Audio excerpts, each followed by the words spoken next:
Series based on the Marvel Noir universe is actor Lukas Haas.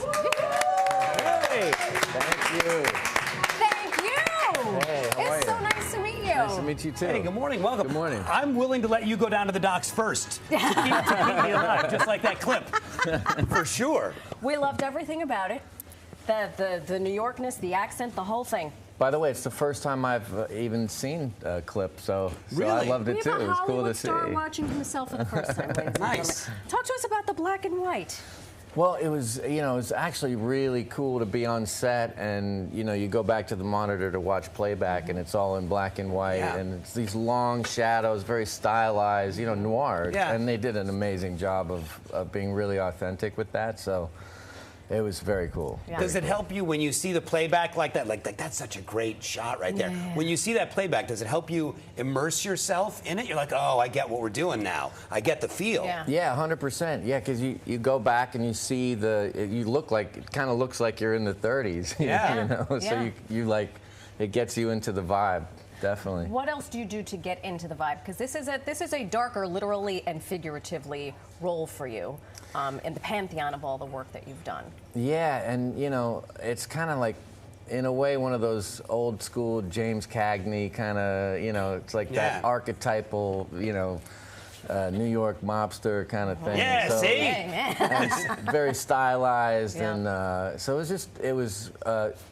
basically I had to do the accent a little bit. I had to get into the New York accent and get dark. You got to take your time and soak it in. I read the script a lot, and that's generally what I do on any shoot. Any Yeah. shoot. Yeah. I love it. We mentioned some of your early films as we were talking about. Everybody obviously remembers you working with Harrison Ford, Leonardo DiCaprio, Danny Glover, Jack Nicholson, now Nick Cage. What is something over the course of your career, because you've had this 4-decade career, what is something over the course of your career that a co-star said to you, maybe when you were younger, that now as an adult you're like, oh, I get it. I get where they were coming from now. Huh. That's an interesting question. I haven't really thought about. Well, that's what we ask around here, just the interesting questions. You know what I remember? It's not an actor, but Peter Weir on Witness. He like really spoke to me as a peer, and even though I was a kid, obviously I was 8 years old, just having him talk to me that way made me feel. Like his partner. It didn't make me, because usually you get talked to as a kid, kind of like, oh, you're so cute, Right. But he was like, listen, we got to do this, and I was like, oh, okay. It kind of psyched me up and really got me into it. So that I remember pretty well. Yeah. And it helped you all those years because, you were very young when you starred in Oscar-winning films and going on to do all of these different shows. How have you turned or evolved, do you think, as an actor? Well, it's funny because I don't really know anything else since I started so young. But you change as a person. Obviously, everything about you changes. So you have to adjust to who you become and who you are, and it's a constant learning thing. You're always learning how to get better and how who you are now kind of works in a film, so it's... For so many people who start in movies, especially big, successful movies when they're young, it's pretty treacherous to grow up in that business. A lot of folks go off the rails. A lot of folks really have struggles. You've cobbled together this amazing career, diverse directors, diverse kind of movies, still reinventing yourself, doing really great work. Yeah. I would never have recognized that as you, which I think is like the best compliment I could pay. Thank you. That was so good and so complete. What do you attribute your ability to sort of stay focused and, as you said, just figure out who you are now and then go do that for all these years? Well, my parents are artists, so it was all about art for me. It was really about being creative, and I became obsessed with acting and music, actually, when I was like 4 or 5 years old. Really obsessed, to the point of I wouldn't even go to kindergarten unless I was dressed in a costume. I was like that's actually how it ended up happening for me. Like a casting director saw me in the school and was like, "Who's that kid?" And so I got the audition. I love it.